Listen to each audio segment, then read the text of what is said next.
Volvemos a nuestra región, volvemos a nuestra Latinoamérica. 1 año y 3 meses faltan para las elecciones presidenciales en Chile y sabemos que en la política contemporánea 1 año no es prácticamente nada para las carreras presidenciales y sobre todo de los distintos precandidatos ya lanzados y los que no se han lanzado pero otros quieren lanzar. Así que quiero ir ya mismo con Lucía López para que nos haga un panorama de cómo está la situación. Lucía. Hola Darío, sí, es bien interesante la introducción que haces en 2 sentidos. Uno tiene que ver con que este gobierno, el gobierno de Gabriel Boric, ha sido un gobierno que ha tenido que enfrentar todos los años elecciones relevantes. Estamos hablando de las elecciones constitucionales, los plebiscitos, las elecciones de los constituyentes, por ejemplo. Estamos hablando de las elecciones que este año se van a desarrollar y que son las territoriales, que se consideran muy importantes para la política, porque básicamente es la conexión con los territorios. Estamos hablando de los alcaldes, alcaldesas, gobernadoras y sus consejos, además, asociados. Y el próximo año, la elección presidencial. Entonces, con lo difícil que es estar haciendo efectivamente gobierno o tratar de construir acuerdos y políticas públicas de largo aliento cuando todos los años tienes elecciones, ese es un punto. El otro es cuánto duran en realidad las carreras presidenciales, porque como lo decía una de las personas de las que vamos a hablar en esta entrevista, Michelle Bachelet, en esta misma fecha, para la elección presidencial anterior, Gabriel Boric no existía como candidato presidencial y hoy es presidente de la República. Entonces, ¿qué es lo que puede pasar en 1 año y medio? Es mucho, aunque los nombres que aparecen en las encuestas ya están preocupando, y en particular a la oposición, a la derecha. ¿Por qué? Porque en la última encuesta académica, que es una encuesta semanal que se distribuye ampliamente en los medios de comunicación aquí en Chile, Michelle Bachelet subió 8 puntos, alcanzando en segundo lugar a José Antonio Kast, quien llevaba la delantera junto a Evelyn Matei en esta encuesta. Esto también se condice con las encuestas que de largo aliento van midiendo lo que pasa mes a mes y que ya el mes pasado, ¿te acuerdas? Lo habíamos comentado, habían puesto a Michelle Bachelet en un segundo lugar al lado de Evelyn Matei. Una contienda de largo aliento a la que Michelle Bachelet no quiere entrar y directamente ha dicho que a ella no le interesa y que cree que no es positivo para la democracia que los nombres se repitan, pero que por otro lado genera preocupación en la oposición, porque incluso ahora mismo, en este minuto, está inaugurando un centro de salud, por ejemplo, en la comuna de Maipú. Estas apariciones públicas han permitido que Michelle Bachelet siga presente en las encuestas y en los mencionamientos espontáneos sobre posibles presidenciales, y eso tiene preocupada y molesta a la oposición. Incluso el propio José Antonio Kast, que salió a responder y a culpar a Michelle Bachelet del desastre, dice él, que ha sido su gobierno y que antes de pretender gobernar de nuevo tendría que salir a darle explicaciones a los chilenos. Bueno, estamos aquí con Marco Moreno, analista político y académico, además de la Universidad Central, para que efectivamente nos cuente qué pasa con Michelle Bachelet. Primero, si es bueno o no para la izquierda que el nombre de Michelle Bachelet continúe en esa posición, dándole quizás poco espacio a nuevos liderazgos, y por otro lado, para la oposición, si el camino correcto es precisamente concentrarse en la figura de Michelle Bachelet. Darío, primero, muchas gracias, Marco, por recibirnos estos minutos. Y segundo, ¿qué te parece a ti lo que está pasando en la discusión en torno a la presidenta Michelle Bachelet y a una posible tercera candidatura presidencial? Bueno, Darío decía que estamos a 15 meses de una elección presidencial y parece poco tiempo, pero yo creo que en política eso es una eternidad, claro, ¿no? Es demasiado tiempo, pueden pasar muchas cosas. Tú recién señalabas el caso del actual presidente Gabriel Boric.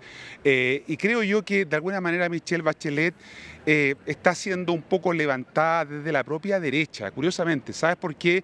Porque Evelyn Matei necesita una contendora. Hoy día no tiene a quién enfrentarse. Ella se enfrenta al gobierno y no sube más en las encuestas porque ya efectivamente eso no le rinde desde el punto de vista electoral. Y hay preocupación entonces en el oficialismo, en la oposición, porque sigue estancada en las encuestas, ¿no? Y eso entonces ha llevado un poco a esta irrupción en los medios de la expresidenta Michelle Bachelet. Todo lo que ella haga o no haga va a ser interpretado como un acto de campaña, por lo tanto ella está en una situación bien difícil. La verdad que este no es tema hoy día en el oficialismo va a esperar hasta los resultados de las elecciones territoriales, como tú decías, que serán a fines de octubre de este año, para tomar decisiones respecto del tema electoral, particularmente presidencial. algunas de las candidatas que se nombran o potenciales candidatas son figuras en el gobierno. El caso, por ejemplo, de Carolina Toá, ministra del Interior. Mientras ella siga estando en ese cargo, va a ser difícil que se pueda desplegar como candidata. Por lo tanto, los resultados de octubre, Darío, van a ser importantes para esas definiciones electorales que van a tener que tomarse de cara a la elección presidencial y parlamentaria del próximo año. Es muy interesante lo que tú mencionas respecto a las figuras del gobierno, ¿no es cierto?, que están hoy día, incluso lo mencionábamos en algún momento, subiendo las encuestas, como la propia Carolina Toá, que en plena crisis de seguridad, siendo la ministra de Interior y Seguridad en Chile, tiene una performance, por decirlo de alguna manera, frente a los medios de comunicación que le ha permitido desde enero hasta la fecha subir a las encuestas, pero que esto se contraste con que los propios, como tú señalas, medios de comunicación y quizás aliados o asociados a las acciones que hace la derecha o que toma la derecha, la oposición en el país, levantan a Michelle Bachelet, de alguna manera también terminan protegiendo a esas nuevas figuras o tapando a esas nuevas figuras. Claro, es una manera de entenderlo también que, como lo decía la propia expresidenta Michelle Bachelet, tú lo citabas, impide, ¿no es cierto?, que se desplieguen nuevos liderazgos, ¿no? Porque con la figura de ella instalada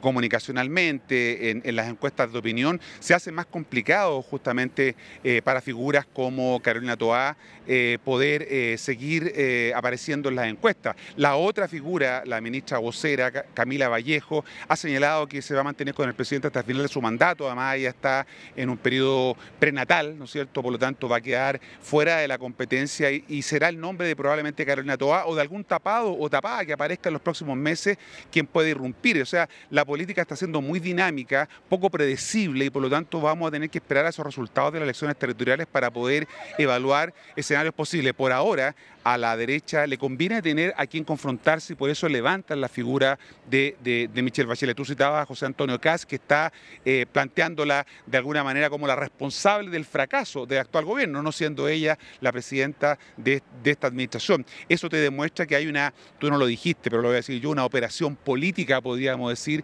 de los sectores de la oposición para poder meterle oxígeno, ¿no es cierto?, a la candidatura de Evelyn Matei y que pueda subir en la encuesta porque hasta ahora está estancada. Claro, Darío, para darte la palabra a ti, solamente información de contexto también respecto de lo que dice Marco Moreno. ¿Por qué? Porque el gobierno de Gabriel Boric, a diferencia de lo que pasaba con los gobiernos anteriores, Sebastián Piñera o Michelle Bachelet, tiene una aprobación baja de la ciudadanía, pero mucho más superior que la aprobación baja que llegaron a tener Michelle Bachelet o Sebastián Piñera en algún momento. No baja del 30% de aprobación ciudadana.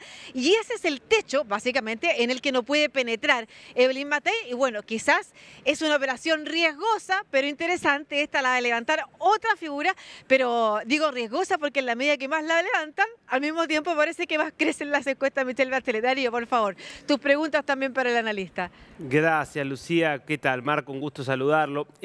Me llama la atención un poco el análisis que usted hacía, Marco, planteando cierta preocupación por el lado de la oposición y de la derecha, porque estaba revisando los datos de CADEM.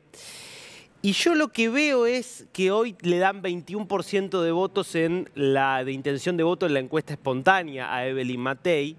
Y me sorprende que ya en octubre del año pasado aparecía con 20% punteando. Es decir, sacando por lo que estoy viendo acá en el gráfico, un momento de bajón a finales del año pasado, veo también bastante estabilidad como la primera figura en cuanto a intención de voto. ¿No es un dato importante a tener en cuenta que aparezca desde hace tanto tiempo en una política tan volátil justamente en ese primer lugar? Y si es así, ¿por qué cree que la figura de Evelyn Matei, más allá de que no crece, se sigue posicionando como la primera desde hace ya casi un año?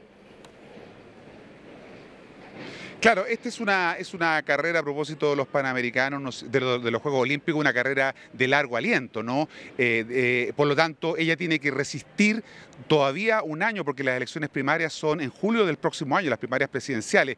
Eso, como te decía antes, en política es demasiado tiempo.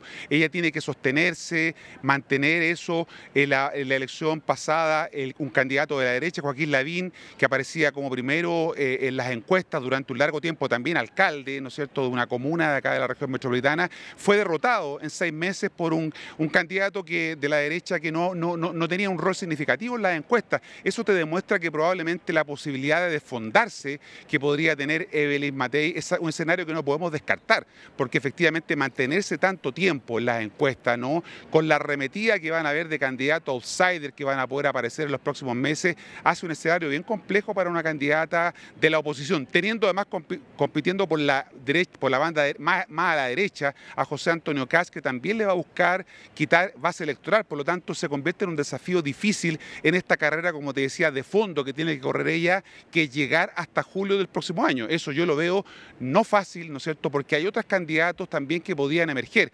Te voy a poner el caso de Marcela Cubillos, una candidata a una municipalidad acá que tiene serias aspiraciones presidenciales y pudiendo ser electa alcaldesa ahora en octubre, no hay que descartar que sea un nombre también que esté sonando en algunos sectores de la derecha como una posible figura presidencial. Eso es lo que complejiza el escenario electoral para la candidata de derecha, que todavía tiene que esperar mucho tiempo para ganar esa primaria y para después vencer en noviembre del próximo año.